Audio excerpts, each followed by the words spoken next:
नमस्कार, RB news में स्वागत है आपका और मैं हूं आपके साथ शमा प्रवीण। नए अंदाज में आपके शहर, गांव और कस्बे की खबर पहुंचाएंगे हम। आप तक पहुंचकर आपकी आवाज़ उठाएंगे हम। आपके सरोकार से जुड़ी खबरें भी दिखाएंगे हम। सरकार तक आपकी बात पहुंचाएंगे हम। तो बिहार से जुड़ी छोटी से छोटी खबर जानने के लिए सब्सक्राइब करें आरबी न्यूज़ चैनल। खरीफ शारदीय फसल महाअभियान 2025 में आपका स्वागत है। नमस्कार, आप देख रहे हैं आरबी न्यूज़ चैनल। खबर रोहतास से। संझौली प्रखंड अंतर्गत ई किसान भवन में खरीफ कर्मशाला सह प्रशिक्षण कार्यक्रम का आयोजन किया गया, जिसमें सहायक तकनीकी प्रबंधन अर्चना कुमारी, पुरुषोत्तम कुमार, कृषि समन्वय अखिलेश कुमार, किसान सलाहकार और सभी पंचायतों के कृषक बंधु हुए शामिल। केवीके के वरीय वैज्ञानिक डॉक्टर जलद सर और नवीन सर, प्रखंड सहकारिता प्रखंड कृषि पदाधिकारी प्रमुख समीर चंद के द्वारा संयुक्त रूप से दीप प्रज्वलित कर कार्यक्रम का उद्घाटन किया गया। जलद सर ने खेती के नवीन तकनीकों के विषय में किसानों को बताया।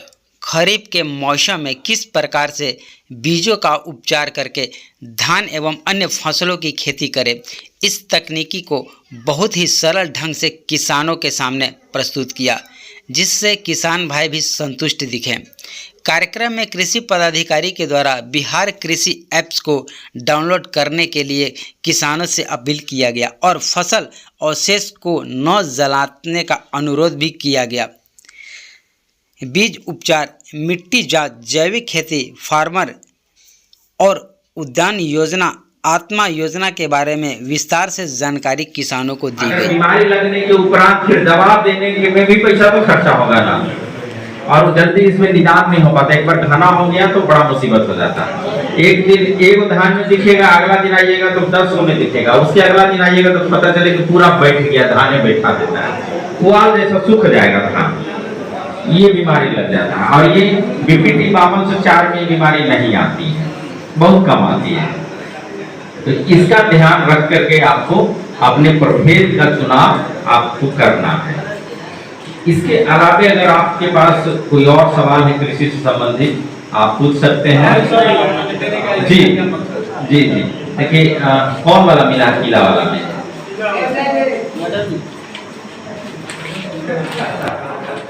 अच्छा, ये ठीक। देखिए ये है इसलिए कि ये जो विकसित कृषि संकल्प अभियान देखिए पीछे बोर्ड लगा हुआ है, तो उसके तहत किसानों को हमको मुंह से तो बोल के बताना ही है, आपको लिखित रूप में देना है कि आप जाकर के इसको पढ़ सकें। इसमें योजना की जानकारी है, भारत सरकार की योजना हो या बिहार सरकार की जो योजनाएं हैं वो आपको दिया हुआ है। और इसमें भी किताब में बिहार सरकार का 45 रुपये सर्टिफाइड सीड उपलब्ध था। बढ़िया कि आप लोग का कृषि संकल्प वाला कार्यक्रम यही से बीज जो है बाजार में ऊंचे दामों पर अलग अलग कंपनी बेचती है, तो आप वहां से भी प्राप्त कर सकते थे।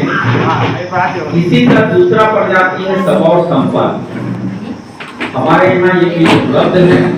जहाँ ज्यादा पानी लगता हो, नदी के किनारे या ऐसा क्षेत्र जहाँ धान डूबने का संभावना हो, वहाँ इस प्रभेद को लगाइए। कम से कम 12 क्विंटल, अगर 15 दिन डूबा रह गया तब भी, और अगर डूबा हुआ नहीं रहा तो 16 क्विंटल आपको 1 बीघा में उत्पादन हो जाएगा। ये धान में है कि अगर सूखा पड़ गया तो भी ये धान आपको निकल जाएगा, बिना पानी के भी धान हो जाएगा। ज्यादा पानी हो गया तो ये धान निकल जाएगा। ये भी 135 से 140 दिन का प्रभेद है। तीसरा प्रभेद राजेंद्र मंसूरी हुआ।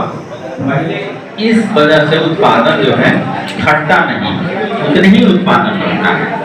इसको हम लोग बोलते हैं प्राकृतिक खेती।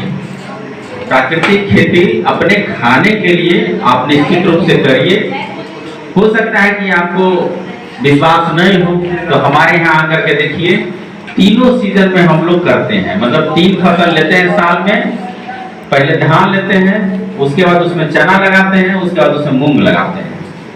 तो जो धान के बाद गेहूं जो जिस खेत में आप ले रहे हैं 3-4 साल में एक बार उसमें दलहन लीजिए।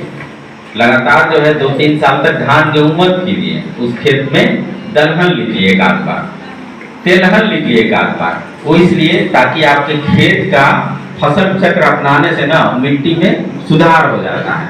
उसका जो गुण है, जो कार्बन की मात्रा है या जो जीवाणु की मात्रा है, वो मिट्टी में चला जाता है, मिट्टी में थोड़ा आराम मिलता है।